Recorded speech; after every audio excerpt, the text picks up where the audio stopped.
Welcome to another Simple Dad DJI Pocket 3 tutorial. In this video, I'll show you how to turn on your DJI Pocket 3 which you have recently bought.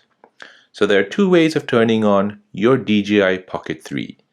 The first and the most simple way is by flipping the screen to the left hand side, and this will basically turn on your DJI gimbal. Now to turn it off, just flip it again and this will turn it off.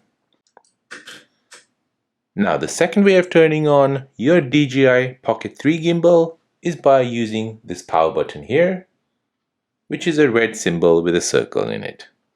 So go ahead and long press on it and this will turn on your DJI Pocket 3 without flipping the screen. And there you go, that is how to turn on your DJI Pocket 3 gimbal. Now if you're new on the channel and you want to find out more about your iPhone, your Android phone, or any other social media apps, then don't forget to subscribe to this channel. Hit the like button if you find this video useful. Thank you for watching and see you in the next one.